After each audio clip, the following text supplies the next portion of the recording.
Welcome dear students to another lecture on the history of English language and literature.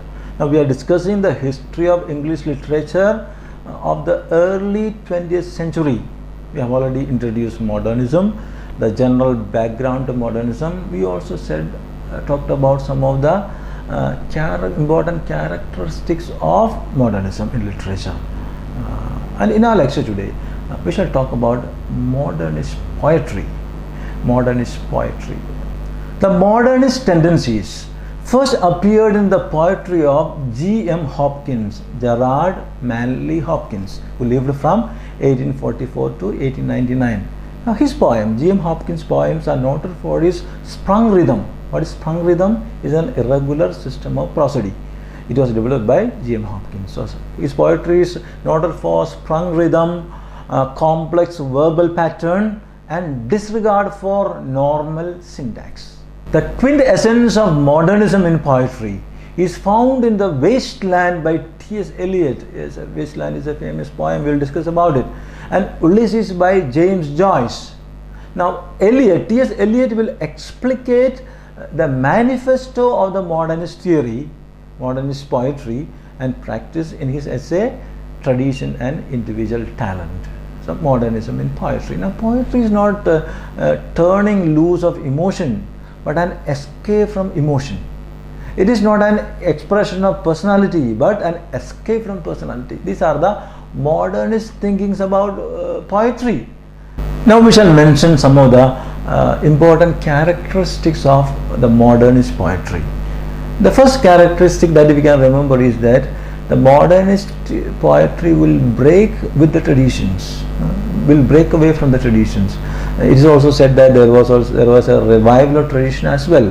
Modernism rebelled against traditions, but they were not averse to traditions as well. So break away from tradition. The second one is newness in the subject. Modernism is inaugurated with the exhortation of Ezra Pound, make it new. So there was a desire for newness in the subject matter, new realities of human life, and a desire to recreate it. The rustic, the countryside environment, the romantic love, noble heroism, etc., that were part of the early poetry became insignificant, not important. The importance was given to urban themes, to sexuality and human corruption. So newness, second characteristic. Third one is formal experimentation of different forms. This led to the changes in poetic style. Experimentation is one of the important characteristic feature of the modern poetry. The poets try to break new grounds, that is, to find new forms, new languages, new methods of expression, etc. So another characteristic was formal experimentation of new forms. Another characteristic of the modernist poetry was discontinuous composition. Discontinuous.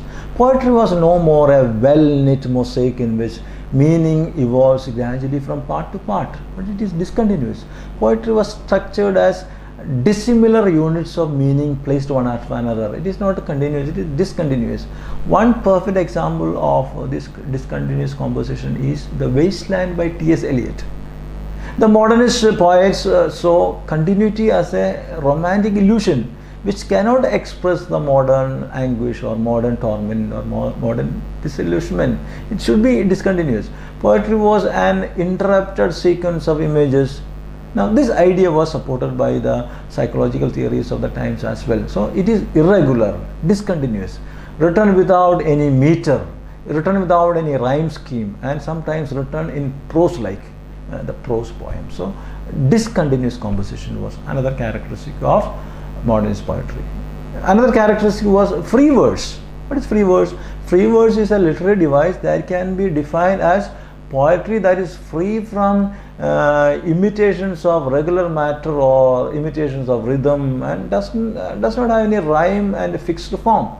Such poems are without rhythm or rhyme schemes. They do not allow regular rhyme scheme rules, yet still provide some kind of artistic expression. So free verses. The sixth characteristic is modernist poetry is highly intellectual. It is written from the mind of the poet, and it addresses the mind of the reader. So mind to mind, like the poems of Ts Eliot. So modernist poems are highly intellectual. So these are some of the characteristics of the modernist poetry. Now we shall discuss three important modernist poets in our subsequent lectures. They are W.B. Yeats, Ts Eliot and A.H. Auden. My dear students, I have just introduced the modernist poetry. Today I have talked about some of the important characteristics of modernist poetry, and we will discuss three important modernist poets in our coming lectures. Thank you for your patient listening. Have a nice time. Please stay safe at home. Thank you.